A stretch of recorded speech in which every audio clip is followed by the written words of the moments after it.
Salve, camaradas! O tema do vídeo de hoje é a conjuntura brasileira e a tática frente ao governo Lula. Uma crítica a Elias Jabbour.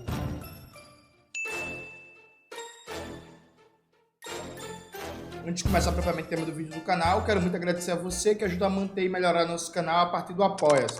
Seu apoio é fundamental para a gente continuar o nosso trabalho. Note, antes de tudo, esse som desse vídeo pode estar um pouco diferente, porque está chovendo, está caindo o mundo em Recife, e está uma barulheira danada, né, por causa da chuva.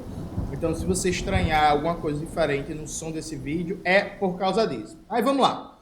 Veja, teve um episódio especial, né, de final de ano do Conexão Xangai, que é o programa que reúne o André Roncalha, o Wallace Moreira, Elias Jabbour e o Paulo Gala, né? E aí fizeram um debate ali de quase 2 horas, abordaram vários temas e tal, interessante, e falaram também sobre o Brasil. Na questão do Brasil, pessoas tiraram um corte do Elias Jabbour de 2 minutos, até me marcaram no Twitter, e eu não comentei nada, por quê? Quando eu vi esse corte, eu não tinha assistido o vídeo inteiro, né, gente? E assim, fica uma dica importante para vocês. Toda vez que você vê o corte, é importante também ver o vídeo inteiro. Claro que, às vezes, a gente não consegue seguir essa regra. Eu mesmo já falhei nisso algumas vezes. Mas é importante manter essa regra, né, para não ser injusto com a opinião de ninguém. Então, não comentei nada e fui assistir o vídeo inteiro. Assisti 2 vezes, né? E vamos aqui fazer um debate, um comentário sobre a posição que o Elias Jabbour colocou frente ao governo Lula, que eu acho que é um bom debate sobre tática na conjuntura brasileira, né?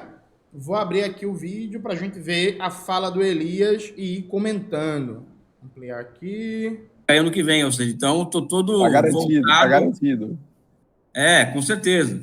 Cara, o Wallace trouxe uma questão que entra nisso que eu estou colocando, que eu coloquei no começo, que é essa questão geracional no Brasil, né? Ou seja, desde o final da década de 80, que as instituições de Estado no Brasil foram assaltadas por liberais. O Banco Central é apenas um exemplo.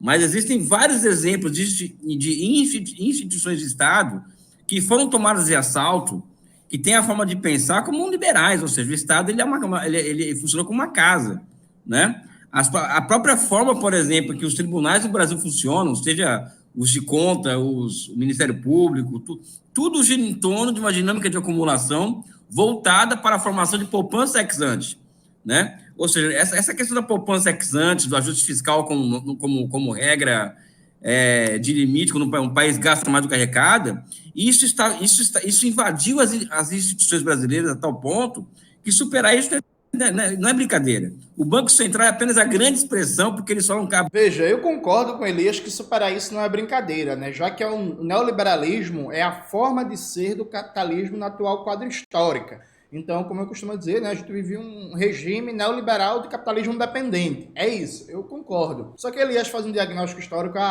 o Estado brasileiro foi hegemonizado, as instituições brasileiras desde os anos 80, por esse novo programa político-estratégico da burguesia internacional, né, do imperialismo estadunidense, em que a burguesia interna, dependente e associada brasileira vai na cauda. É verdade, só que assim, dos anos 80 até hoje tem 40 anos, né?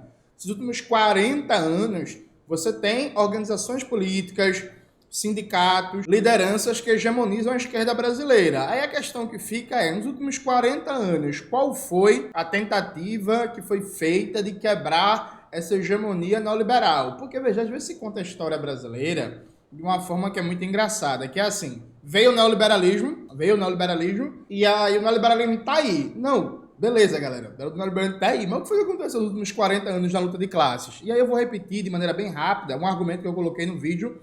O Brasil não tem um projeto de nação, uma reação ao Luiz de Matos, coloca na tela, Maxwell, que é o seguinte, galera, quem é líder não tem só privilégios por ser líder, por decidir as coisas, por tomar a frente. Quem é líder também tem responsabilidades. Então, quem é a liderança da esquerda brasileira nos últimos 40 anos e que tem responsabilidade por não ter construído uma contra-hegemonia neoliberal? Assim, quem é, gente? Sabe? Enfim, né? Parece que o Brasil dá um salto histórico, né? Da instalação do neoliberalismo no Brasil para os dias atuais. Sabe? Aí é foda, né? Enfim, mas vamos lá. Abertamente sobre isso, né? E é evidente que o Banco Central, eu acho que temos que ter uma visão de classe social quando fala em Banco Central, ou seja, o Banco Central hoje, Ele transformou a moeda brasileira em uma moeda privada, ou seja, enquanto aqui na China a moeda ela é fiduciária, é uma moeda pública, ou seja, aqui na China tem uma coisa que é engraçada, Paulo, é banco público criando moeda para empresa estatal investir em bens públicos, vamos dizer assim, né? Ou seja, então você pega o livro de contabilidade dessa operação para jogar fora que ninguém vai ver, vai sentir falta, né? Porque na China a moeda ela é vista como um bem público, né? No Brasil, não. No Brasil, a moeda é um bem privado. Por quê? Porque são figuras que foram escolhidas pelo sistema financeiro, em sua maioria, né? Que vão criar moeda e precificar moeda.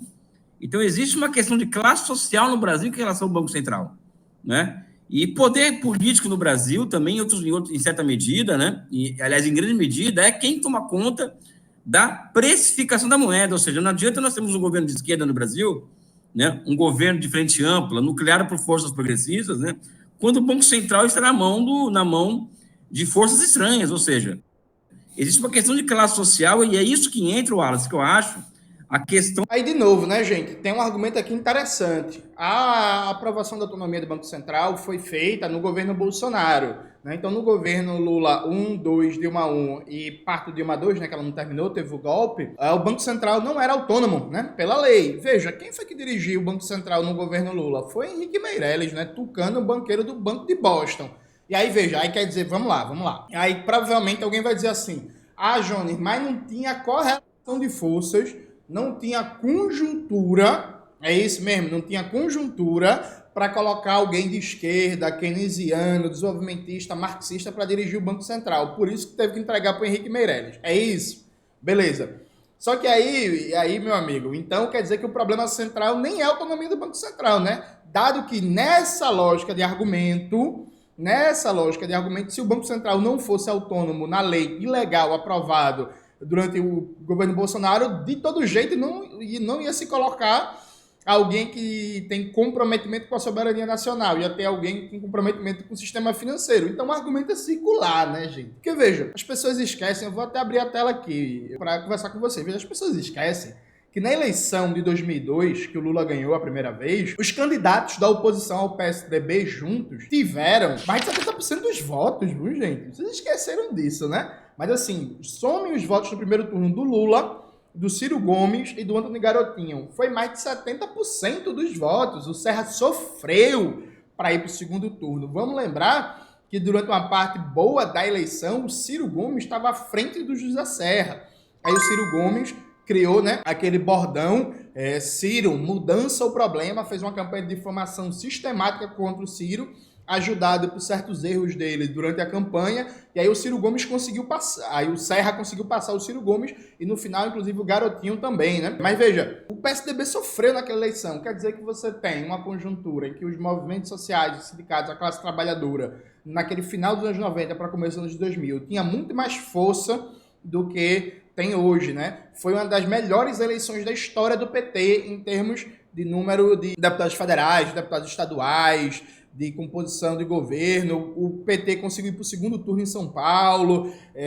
O PSDB, que era a representação por excelência do bloco político neoliberal no Brasil, ele tem contra ele mais de 70% dos votos no primeiro turno, e aí você não tem condição de colocar na presença do Banco Central uma figura que não seja um banqueiro representante do Banco de Boston. É isso? Beleza, então assim, vamos fazer um debate sério, né?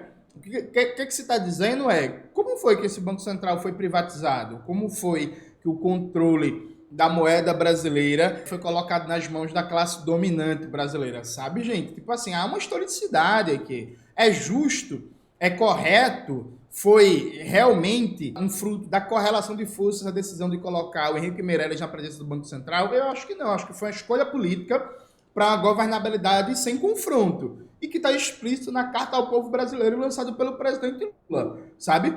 Porque assim, vamos lá, gente, se fosse colocado no Banco Central um keynesiano ou um desenvolvimentista, se acontecer o quê? Os caras iam fazer o impeachment de Lula no primeiro 6 meses de governo, né? Ia ter o quê? Um golpe de Estado?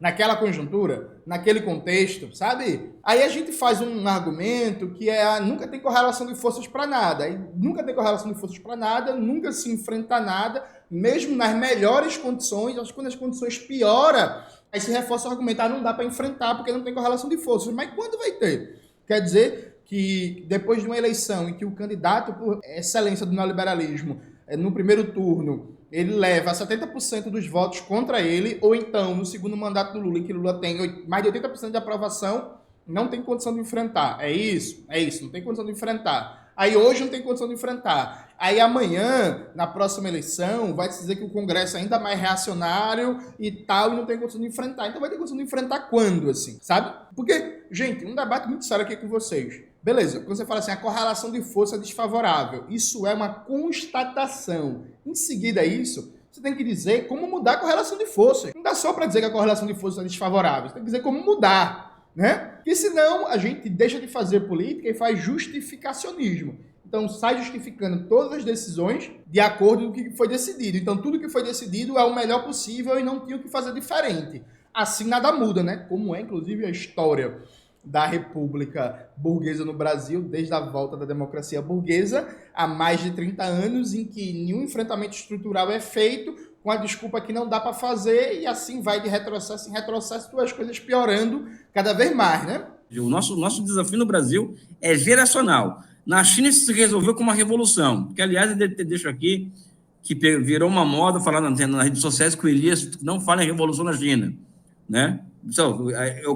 Na China teve uma revolução em 49 para que eles tivessem acesso às forças produtivas que o capitalismo desenvolveu, ou seja, só para mim. Elias, você foi para a China e virou neoliberal, viu? Exatamente. Que decepção, Elias Jabbour. E o Brasil no Brasil nós não fizemos uma revolução, camaradas, sabe? Não fizemos uma revolução no Brasil. Então acho que a nossa questão é mais geracional. Oi? Você está mais preocupado no tambor do carnaval da escola de samba. Peraí, volta aí, coitado, a gente quebrou totalmente o raciocínio dele. Vai lá, ele. Não, mas o Wallace está certo, você conhece disso não. Não, mas agora a cabeça dele, Wallace, foi pro tambor, ó o sorriso florescendo. Não, cara, a questão é que eu só conheço nisso mesmo. Penso estar com o companheiro do Calil. Sai da caixa, volta o Corinthians, né, evidentemente, que o Corinthians só me deu triste. Cara, você sabe que você acordar 3 horas da manhã para o jogo do Corinthians, cara? E tomar de 5, de 4, de perder? É sério mesmo, cara. Eu nunca vi tanto post sobre o Corinthians como você faz, cara. Coitado de você. O Twitter cara. dele só tem Corinthians agora.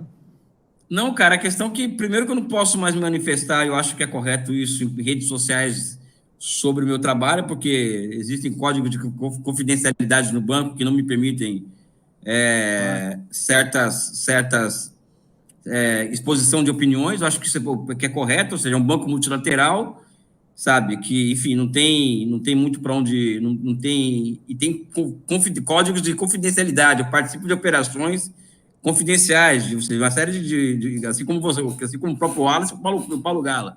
Então, eu vou falar do Corinthians, né? Cara, eu acordo 4 horas da manhã, 3 horas da manhã para ver o jogo do Corinthians e vou trabalhar com sono para perder. Mas voltando aqui ao assunto do Brasil, eu acho que essa questão geracional, pessoal, eu acho que até temos o Banco Central voltado aos interesses nacionais, isso é uma geração, ou seja, de luta de ideias, né? E acho que a esquerda brasileira precisa ser ganha para isso. Né? Não é a lacração do Twitter que vai fazer o Brasil voltar a crescer, não é a lacração do Twitter que vai fazer o governo ser mais à esquerda ou não, ou seja, eu acho que o acúmulo de forças, de vozes e força material em torno de um projeto nacional de desenvolvimento, né, é que vai fazer com que esse país encontre seu caminho uma hora. Ou seja, eu acho que o Lula... Antes de deixar o Elias no argumento, veja, eu acho isso muito engraçado, porque eu já debati isso muito aqui no canal, em entrevistas, em palestras pelo Brasil. Gente, me responda aqui do fundo do coração. Está certo ou errado a argumentação a seguir? O ministro da Fazenda é um dos cargos mais importantes do país. Consequentemente, tudo que o ministro da Fazenda fala vira notícia, né? E aí a própria fala pública do ministro da Fazenda é um instrumento de disputa da opinião pública, disputa das ideias, disputa de corações e mentes, o que é colocado como prioridade, o que é colocado como central, o que é colocado como estratégico para o futuro do Brasil. Beleza, todo mundo acho que concorda com isso. Gente, qual é a pregação do ministro da Fazenda? A pregação do ministro da Fazenda é pleno emprego, é desenvolver complexidade produtiva, é acabar de vez com a fome, é universalizar a saúde, saúde, educação, cultura, moradia, saneamento básico, é montar um sistema nacional de ciência e tecnologia, é ser autônomo na produção tecnológica, é desconcentrar a propriedade fundiária no Brasil, tanto no campo quanto na cidade, e criar um robusto mercado interno, reduzir a precarização da força de trabalho. Sabe qual é o discurso? Não é esse, né, gente? Então, assim, nós temos que disputar corações e mentes, reunir gente e tal, mas não, beleza. Mas veja, a meta máxima do Brasil, segundo o discurso, por exemplo, do ministro da Fazenda, eu posso dar outros exemplos, mas vamos ficar nesse. Qual é? Déficit zero, gente.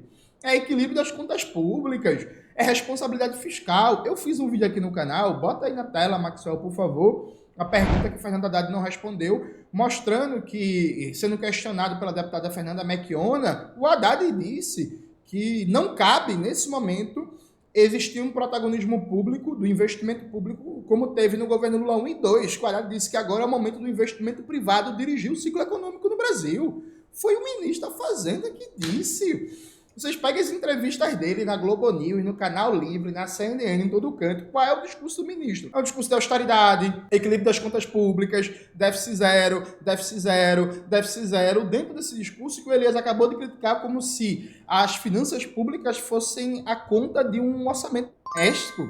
Então, porra, gente, na moral, não é como se a gente tivesse um ministro keynesiano, heterodoxo, marxista, que verbaliza um projeto, mas existem limitações ali de força para aplicar. Não é isso. A gente tem um ministro liberal que dá discursos liberais, que reforça a narrativa liberal e a compreensão liberal dos problemas e da solução do país. É verdade ou é mentira isso, gente? Pelo amor de Jesus Cristo. Aí isso contribui para a hegemonia de que campo político? De para mim, assim. Na moral, sabe, tipo, caralho, gente. Enfim, tem coisas que são difíceis, né? Ele é apenas a ponta do iceberg, ou seja, existe um bloco histórico de informação no Brasil hoje, né? Um bloco histórico de informação hoje no Brasil, né? Que nos coloca numa seguinte celeuma no Brasil, né? Uma visão particular minha e que não tem nada esqueci o termo que a gente vai esquecendo as palavras, né? De maniqueísta, né? Ou seja, o Lenin, ele falava uma coisa muito clara, né? E eu estou sempre me remetendo a ele, né? De que o rio não tem três margens, né? Ou seja, eu acho que ninguém é obrigado a ser... Só uma nota, uma curiosidade. Eu nunca vi um texto de Lenin que tem essa frase, nunca vi não, eu posso ter visto e não lembro, né? Mas assim, eu não lembro de Lenin falando isso. O rio não tem três margens para justificar que não dá para você frente a um cenário, que é mais ou menos o que eles quis dizer, frente a um cenário polarizado, e polarizado não entre duas classes, né? Polarizado dentro de uma dinâmica eleitoral da República Burguesa, você não tem outra posição e tal. Eu perguntei a três camaradas, quando eu falo três camaradas, é três comunistas, um nem é do PCBRR, nem nada disso, mas eu perguntei a três camaradas que são estudiosos, tradutores de Lenin, onde é que está essa frase de Lenin? Ninguém conhece. Veja, eu não estou dizendo que é mentira do Elias Jabbour. Estou dizendo que eu não conheço onde foi que o Lenin disse isso, que eu queria ver, queria dar uma pesquisada, queria olhar o contexto original. E como eu conheço gente que entende muito mais de Lenin do que eu, fui perguntar. Ninguém conhece também. Eu, por exemplo, consultei o Gabriel Lande, que é um dos responsáveis pela Lavra a Palavra, que é uma das editoras que mais publica Lenin no Brasil. Lande é o cara que eu conheço, que mais conhece Lenin no Brasil, assim, tradutor de Lenin, traduziu uma porrada de obras de Lenin, Lande não conhece.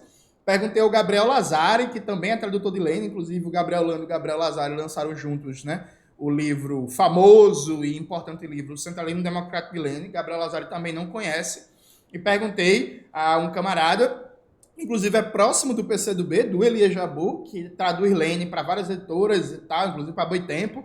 Perguntei ele, bicho, tu conhece em que contexto Lenin disse essa frase? Ele falou, não lembro de nenhum texto, de nada disso, com essa frase de Lenin. Então, só uma notinha, assim, seria até bom se o Elias falasse, mostrasse o texto, para a gente ver em que contexto Lenin está citando essa suposta frase aí, que é isso. Não, veja, repito, gente, todo pessoal na internet gosta de força polêmica. Não estou dizendo que é mentira do Elias Jabbour. Estou dizendo que eu não conheço essa frase de Lenin no contexto que ele supostamente usa. Perguntei a três pessoas que são tradutores de Lenin que também não conhecem, né? Só para pontuar isso, que eu acho que é importante, né, que quando a gente usa um argumento de autoridade, remetendo a uma obra de um grande revolucionário como Lenin, seria interessante dar também onde é que está a fonte para a galera conferir e tal. A ser pró-governo Lula, e ninguém é obrigado a ser lulista, etc, etc. Eu sou governista, eu pessoalmente me coloco como homem que defende o projeto do governo Lula, né? E eu acho que não existe 3 lados no Rio hoje, pessoal, né? Hoje se você está fazendo oposição ao governo Lula, a chance real, não falando que você não tem que criticar, nós não temos que criticar o governo, muito pelo contrário, mas se você é oposição ao Lula, você tem que deixar muito claro que essa posição, na política, na força material, vai estar ajudando não uma força revolucionária de esquerda que vai tomar o poder no Brasil, vai estar auxiliando o retrocesso no Brasil, ou seja, eu não tenho nenhum problema com que a oposição ao governo Lula, tá, pessoal? Sabe? Mas eu acho que nós temos que nos colocar no devido lugar e perceber que no Rio não tem 3 margens. Eu concordo com o Lenin quando ele fala que não tem 3 margens. E hoje, para mim, com todos os limites, Wallace, que o governo Lula apresenta, né, ele é o que há de mais avançado que poderíamos construir hoje em matéria de governo no Brasil, ou seja, as pessoas esquecem que há 3 anos atrás, a perspectiva era a reeleição de Bolsonaro, né? Então, acho que o Brasil, ele se encontra consigo mesmo com a eleição do Lula, né? E acho que vamos ter muita luta política, né? Para podermos continuar nessa batalha, nessa batalha pelo futuro do Brasil, né? Que é o que nós estamos falando. E, repito, o Rio não tem 3 margens, né? E a margem que eu me encontro hoje é a do governo Lula, né? E não tenho a menor dúvida em relação a isso. Então, galera, vamos lá fazer um debate aqui sobre isso. Primeiro ponto, ele diz assim, isso não significa não fazer críticas ao governo Lula. Não, perfeito, Elias. Mas, por exemplo, nem você, nem ninguém da bancada fez. A live inteira de quase 2 horas do Conexão Xangai não teve nenhuma crítica, nenhuma discordância. Pelo contrário, toda vez que se apontava de maneira sutil limites, problemas do governo, era dado pela correlação de forças, pelo exercício real do poder e tal, né? Então, assim, você diz que não tem problema de fazer crítica, mas você não fez nenhuma, por exemplo, né? Mas vamos lá, veja, eu acho a opinião do Elias, não existe um problema ético aí. Percebe? Porque, veja, qual é a questão? Eu acho que é eticamente, do ponto de vista político, totalmente aceitável essa fala do Elias. Eu não acho aceitável, e aí é a minha opinião pessoal, ninguém é obrigado a concordar. Quem chega e diz assim, não é privatização de presídio, é PPP, tirando por menos, como se isso fosse menos grave.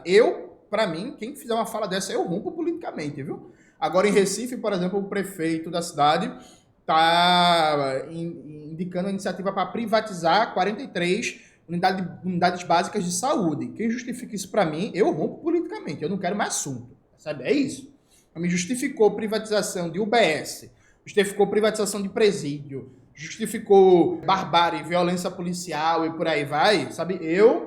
Tchau. Essa posição do Elias, eu acho, é isso. Tranquilo do ponto de vista ético-político, sabe? Acho que aí é um debate de tática. E o Elias tem direito de defender essa posição dele, que eu acho aceitável. Só que qual é a questão? Vamos lá. Eu estive recentemente em Sergipe, conversando com os camaradas da Consulta Popular, né? E aí fiz uma atividade lá junto com os camaradas. Inclusive, agradeço o convite. Foi uma atividade muito massa. Dividi uma mesa com um grande intelectual, o professor Armando Boito Júnior. Fui muito bem recebido pela galera da Consulta, conheci a galera lá, né, as lideranças do MUTU, que é o movimento de luta deles por moradia, Juventude, o Levante Popular, da Juventude lá de Sergipe. Tive ótimas conversas com o Eric, que é dirigente da Consulta, tipo, espaço massa. Então, por exemplo, qual é a linha da galera da Consulta?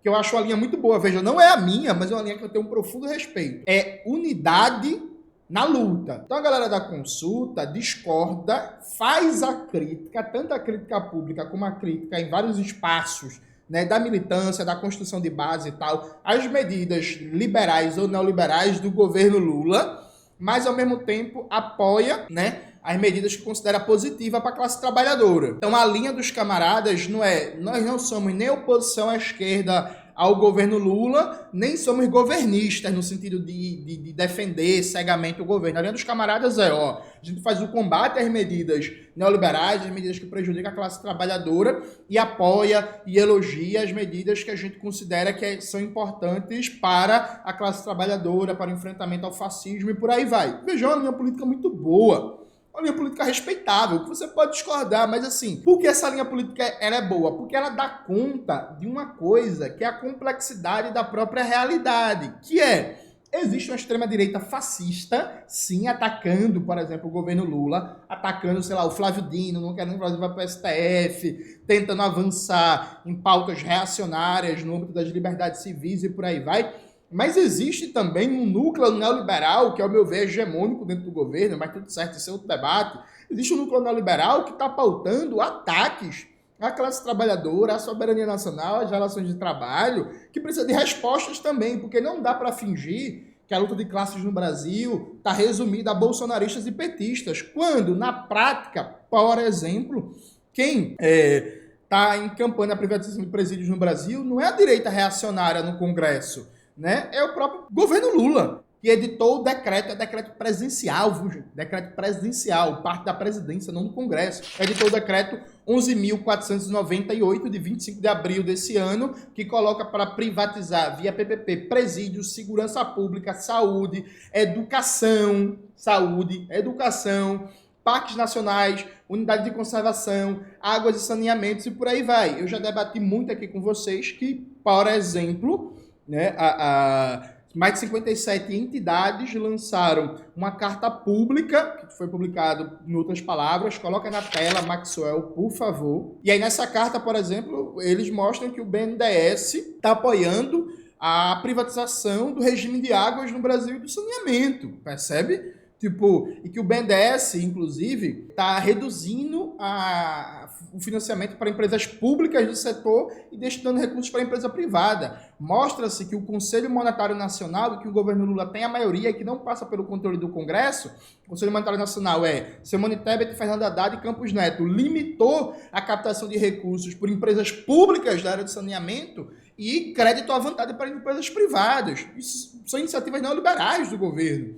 Sem falar do novo teto de gastos, sem falar na explosão de PPPs, sem falar, sabe, tudo isso. Então, veja, é necessário dar-se uma resposta. Então, beleza. Não, olha, meu querido, veja, você não é oposição ao governo Lula. Tranquilo, eu respeito demais.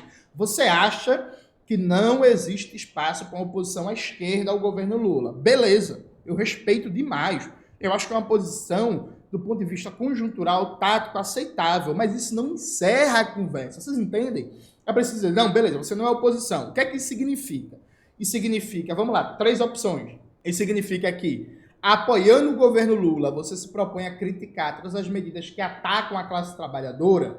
É isso? Que essa é a posição, por exemplo, dos camaradas da Consulta Popular, essa é a posição do deputado federal Tarcísio Mota, que tem uma postura exemplar. O Tarcísio Mota é crítico à privatização de florestas que está acontecendo. O Tarcísio Mota é crítico ao novo teto de gastos, fez um discurso sensacional, fez uma gestação pública sensacional contra os perigos que representa o novo teto de gastos, é crítico à meta de déficit zero, é crítico à privatização de presídios, sabe? Então, tipo assim, essa posição é feita do Tarcísio Mota, é feita da Fernanda Merchiona, é feita do Glauber, é feita da Consulta Popular. Se é isso, eu não tenho, inclusive, uma questão de discordância estratégica com você, porque me parece que a questão mais importante não é a nomenclatura que a gente dá, é a unidade na luta, né? Que inclusive é o próprio slogan da Consulta Popular, unidade na luta. Então não importa se você é contra, se você é a favor, se você acha bonito, se você acha feio o governo Lula. O que importa é que você é contra a privatização de presídios. O que importa é que você é contra o teto de gastos. O que importa é que você defende a retomada com força do investimento público. O que importa é que você é contra a privatização. O que importa é que você é a favor de retomar as refinarias que foram privatizadas no governo Bolsonaro e Temer. O que importa é que você está na luta pela reestatização da Eletrobras. O que importa é que você está na luta pela reforma agrária e para reduzir todos os tipos de privilégios que existem, que tem um latifúndio. Percebe? Se essa é a linha, meu parceiro, tamo junto. Tamo junto. Agora, é isso, né? Você não é oposição ao governo Lula, mas você critica as medidas neoliberais, as medidas antipopulares do governo. E, veja, eu não estou falando de, o governo é obrigado a ceder pelo Congresso. Veja, gente, a política do BNDES é uma decisão do governo. O decreto presidencial que liberou a privatização de presídios é decisão do governo, sabe? Tipo, vamos lá. Estimular a privatização de águas e saneamento é decisão do governo, sabe? Vamos lá, pelo amor de Deus. Né? O ministro Camilo Santana, ele falou, veja, não foi o Congresso que impôs a ele, o ministro Camilo Santana falou várias vezes que é contra a revogação do novo ensino médio. Não é que o ministro do governo Lula é a favor, e o Congresso não deixa. Não, ele falou que é contra. Né? O Jean Paul Prats, presidente da Petrobras, já falou várias vezes que é contra reestatizar as refinarias que foram privatizadas. Não é o Congresso que não deixa, ele falou, percebe? Então, assim, vamos fazer um debate honesto aqui, vamos fazer um debate sério. Se a sua posição é, não sou oposição ao governo Lula, logo vou ficar calado sobre tudo, aí você... Ou então vou defender todas as medidas. Por exemplo, o Elias defendeu o Fernando Haddad. Né? O Wallace Moreira defendeu o Fernando Haddad. O André Roncalha defendeu o Fernando Haddad nessa live. E aí, gente, me desculpe, mas o Fernando Haddad vem ou não tocando a política liberal? Peraí, gente, vamos fazer um debate sério aqui. Imagine o Conexão Xangai na época do governo Temer. O que é que se estaria falando se a mesma política que o Haddad está tocando fosse tocada, pô? O Haddad seria chamado de fiscalista, de antidesenvolvimentista, de anti-industrialização, de neoliberal. Peraí, gente, sabe? E vamos fazer aqui um debate sério. Veja, aqui no Elias há um falso debate. O debate real é se você entende que a luta contra a extrema-direita passa também por uma luta contra o neoliberalismo e em defesa dos interesses imediatos e históricos da classe trabalhadora. Então, por exemplo, dá um exemplo concreto disso. Se você entende que a luta contra a extrema-direita passa também por uma posição em defesa da classe trabalhadora, dos seus interesses históricos imediatos, enfrentando o neoliberalismo, não tem como você fazer um elogio acrítico ao STF. Você vai ter uma posição equidistante, uma posição de desconfiança do STF. Por quê? Porque o STF hoje é vanguarda na desconstrução dos direitos trabalhistas no Brasil. Então, por exemplo, eu nunca vi, pode ser que eu esteja errado, mas eu nunca vi o Glauber, eu nunca vi a Fernanda Merchiona, eu nunca vi a Sâmia Bonfim, eu nunca vi o Tarcísio Mota, eu nunca vi até o Lindenberg, que é petista, por exemplo, eu nunca vi o Lindenberg, eu nunca vi os camaradas da Consulta Popular, e pode ser erro meu, pode ser que eu não tenha visto.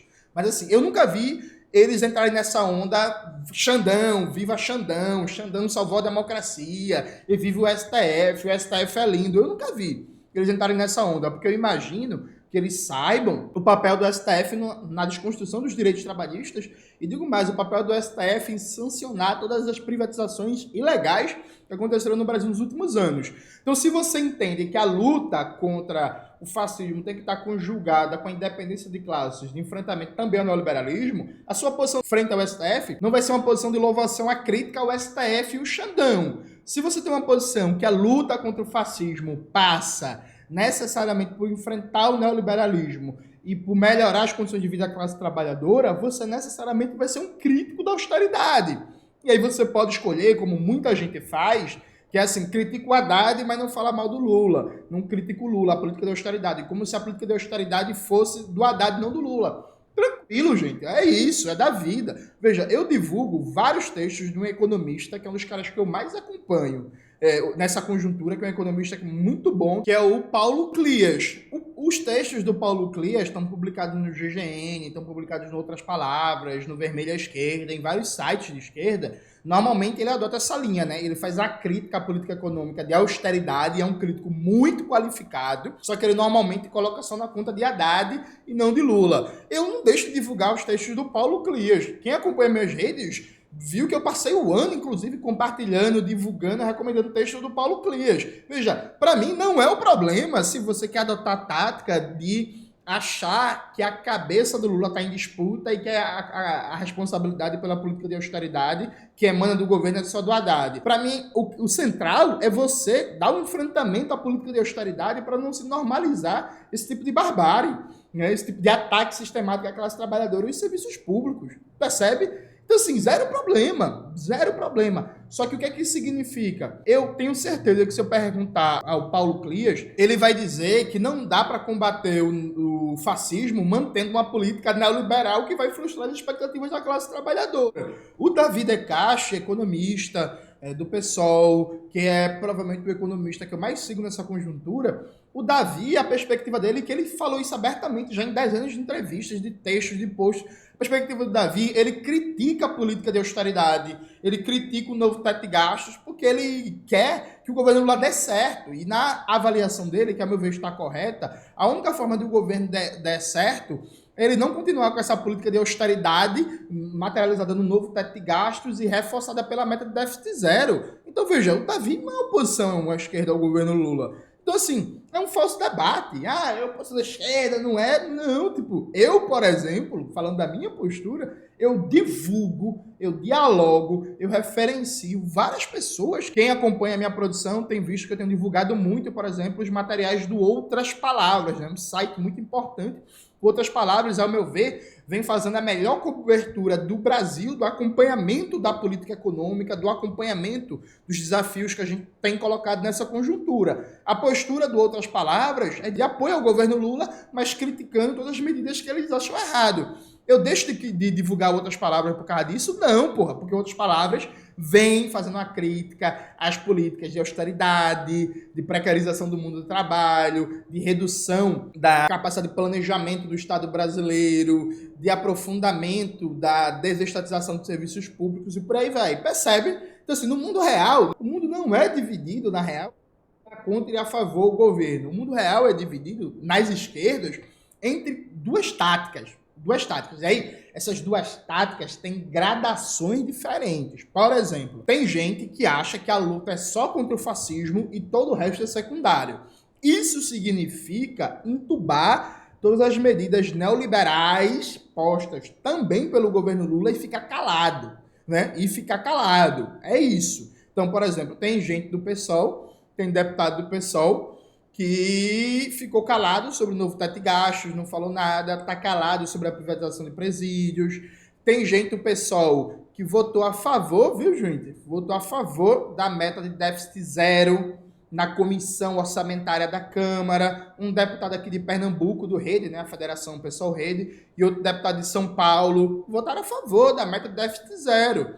O suprassumo do neoliberalismo, déficit zero, sabe? Tipo, mas votaram a favor. É isso. Então tem gente que coloca dentro da tática que é isso. A luta é contra o fascismo e vamos entubar neoliberalismo com casca e tudo, e vamos ver como é que a gente enfraquece o neoliberalismo. Já tem gente que acha que não dá, em nome da luta contra a extrema-direita, que sim, continua sendo perigo, continua sendo organizada, abandonar pautas históricas e imediatas da classe trabalhadora. Então tem gente que acha que dá e é um dever lutar contra a extrema-direita e lutar contra o programa neoliberal de privatização do patrimônio público, de precarização da força de trabalho, de aumento da concentração fundiária, de ataque aos sindicatos, de ataque à soberania nacional, de privatização de presídio, escola, saúde, educação, cultura, lazer, assistência social e tudo isso que você imaginar. Então tem gente que acha que dá para fazer as duas coisas. Essa é a questão concreta. Essa é a questão que está colocada. Então veja, eu respeito, mas discordo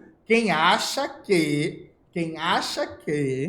não dá para você fazer nenhum enfrentamento hoje à burguesia brasileira, ao neoliberalismo, ao imperialismo, e a gente vamos só bater na extrema-direita. Eu respeito, discordo. Eu não respeito quem defende as medidas, né, neoliberais mais aberrantes, tipo privatização de presídios. Para mim, inclusive, alguém com a posição do Elias é muito mais honesto que outras organizações que, por exemplo, não defendem abertamente, mas que estão em silêncio. Tem site aí, inclusive de organização marxista, que se você entrar lá na barra de busca e colocar lá privatização de presídio, você não vai achar matéria nenhuma, viu, gente?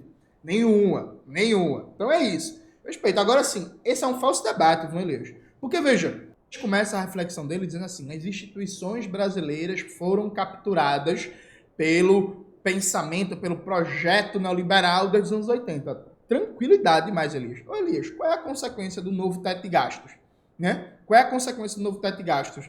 É aumentar a captura do mercado privado das instituições públicas e aumentar a capacidade do mercado da burguesia brasileira associada ao imperialismo e do imperialismo liderano de ditar o ciclo econômico brasileiro. Então, assim, a política posta em curso pelo Ministério da Fazenda, ele aprofunda essa captura neoliberal do fundo público e da capacidade de planejamento estatal. É ou não, pô? Vamos lá. E aí eu vou mostrar a vocês o que é que significa essa postura crítica aqui com o comentário do André Roncalha. Então, acho que a gente tem vários temas aqui. Eu quero dizer para todos aqueles que são fixados freudianamente na questão fiscal, estão batendo nisso como se esse fosse o único ponto de atuação do governo Lula, eu digo para vocês, comecem a diversificar suas fontes. Há muito mais do que política fiscal acontecendo no governo Lula.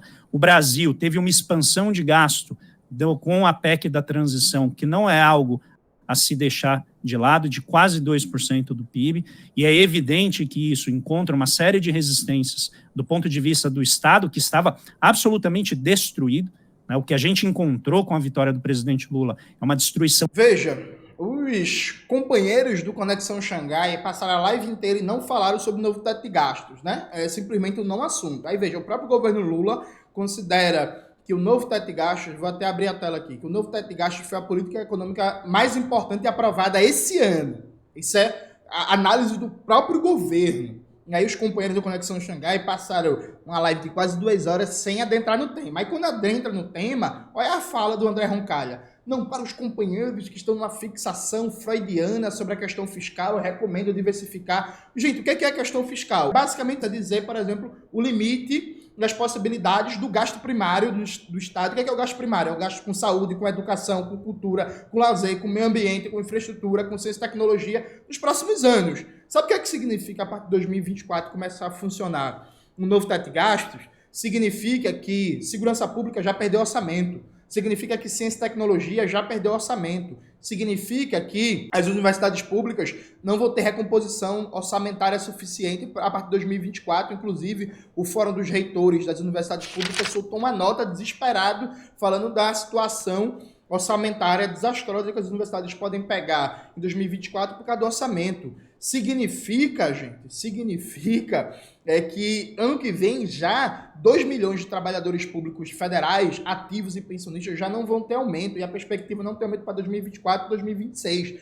Ou seja, não vai recompor a depressão orçamentária dos próximos anos. Significa que o novo teto de gastos é incompatível com o piso constitucional, o mínimo constitucional da saúde e da educação. E o governo Lula já falou várias vezes que pretende rever o piso. Gente, a política fiscal define se a gente vai ter mais escolas, mais hospital, mais universidade, mais escola técnica, mais obra de saneamento básico, mais obra de distribuição de água potável, de geração de energia, distribuição de energia elétrica, de infraestrutura, de parque, de cultura. Ou seja, sabe, gente, olha o tipo de abordagem, de verdade. Vocês que acompanham o André Roncalha, vocês imaginam o André Roncalha na época que o Temer aprovou o novo teto de gastos e na época que o Paulo Guedes falava, porque assim, gente, só para lembrar, viu? Bota na tela, Maxwell, a matéria aí. Paulo Guedes também falava em déficit zero, viu? Assim, desculpa, viu? Paulo Guedes também falava de déficit zero. Vocês imaginam o André Roncalha dizendo assim, não, galera, peraí, pô, não é só o fiscal. Alguém pode dizer assim, Johnny, mas o governo Temer, o governo Bolsonaro é um governo de destruição. Então, claro que não tinha nada bom. Então, quer dizer, vamos lá, gente. Então, quer dizer, se fosse um governo Simone Tebet que estivesse avançando em alguma políticazinha setorial e tal, é isso, não vamos olhar para o fiscal como um elemento central para dizer o quanto de serviço público, o quanto de gasto público a gente vai ter, não? É isso? Porque, veja, gente, eu já debati isso em vários vídeos e tem gente pagando de doido. As pessoas sabem disso, né? Mas pagam de doido, que é, não existe planejamento sem previsão orçamentária, né? Eu expliquei isso, por exemplo, de maneira mais demorada no vídeo do meu canal, como a Índia se transformou na farmácia do mundo. Veja, projeto de pesquisa para, por exemplo, a gente quer fazer com que o Brasil seja um grande polo produtor mundial de biotecnologia, na indústria de fármacos, de produção de medicamentos, né? Beleza. Isso passa por investimento de pesquisa de base de longo prazo nas universidades, isso passa por crédito para montagem de estruturas industriais, compra de máquinas e equipamentos, acordos de transferência tecnológica, uma série de coisas.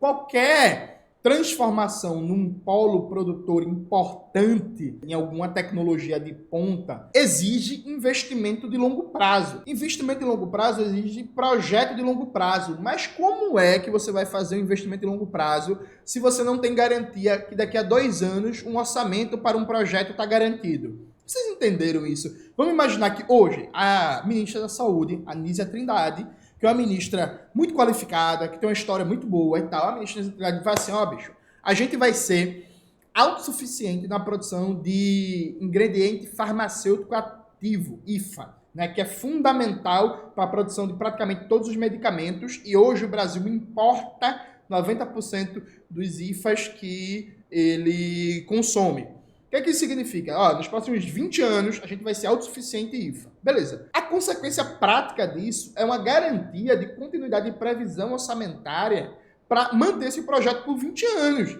Mas, gente, com o novo teto de gastos, isso é impossível. Percebe? Isso é impossível. Então, peraí, gente. Uma regra fiscal como o novo teto de gastos mata planejamento de longo prazo. É a coroação do que os economistas, inclusive o André Roncalho e todos eles ali, chamam de a tendência do neoliberalismo, que é a tendência ao curtoprazismo. Não tem como você ter projeto estratégico quando você amarra a capacidade de investimento público numa restrição fiscal violenta, que não tem como você planejar uma série de investimentos no arco de 10, 15, 20 anos. Então, pelo amor de Deus, gente, é tipo assim, fixação freudiana, esse tipo de abordagem frente ao governo, ele desqualifica, porque ele tira do debate algo que o André não faria 2, 3 anos atrás, a importância da política fiscal para planejamento do Estado e para o oferecimento de serviços e políticas públicas, inclusive para moldar um consenso social. A não ser que você ache, e eu espero que o André, nessa quadra histórica, não ache isso, que é assim, o investimento público está amarrado, mas é só fazer os marcos regulatórios satisfatórios que dá para fazer planejamento de longo prazo e desenvolvimento de complexidade produtiva, atraindo investimento privado, nacional e estrangeiro. É isso? Dá para fazer isso? É isso que se está dizendo? Porque se for isso, é preciso dizer abertamente. Eu acho que não tem problema nenhum amarrar o investimento público, diminuir paulatinamente, ano após ano, a capacidade de investimento do Estado de fazer políticas e serviços públicos, porque eu acho que o capital privado, nacional e estrangeiro, com um bom marco de regulação, consegue cumprir perfeitamente as funções que deveriam ser do ente público. Se foi isso que está sendo defendido, beleza, o nome disso é liberalismo econômico. Mas vamos lá, defenda isso abertamente. Caso contrário, não dá para tirar onda. Fixação freudiana no fiscal. Claro, eu dependo de SUS. Eu quero saber, sim, da política fiscal se vai garantir mais investimento ou não para o SUS, Meus sobrinhos dependem de escola pública. Eu quero saber se vai ter mais investimento ou não para educação. Então, é esse tipo de coisa que desqualifica o debate. É isso, veja, se não ser oposição da esquerda ao governo Lula significa isso, se for isso, realmente, eu acho que isso é um prejuízo para a classe trabalhadora, eu acho que isso é despolitizante, eu acho que isso só fortalece o liberalismo e eu acho que isso é uma derrota estratégica, porque uma geração inteira vai se acostumar a renegar todas as ideias que defendeu em nome da conveniência eleitoral do momento. Aí, assim, realmente, assim não se constrói hegemonia, assim não se constrói corações e mentes de forma alguma. É isso, galera. Espero que vocês tenham gostado do vídeo de hoje do canal. Não se esqueça de se inscrever no canal, ativar o sininho, curtir esse vídeo, compartilhar e tudo isso que vocês já sabem. Um beijo e até a próxima.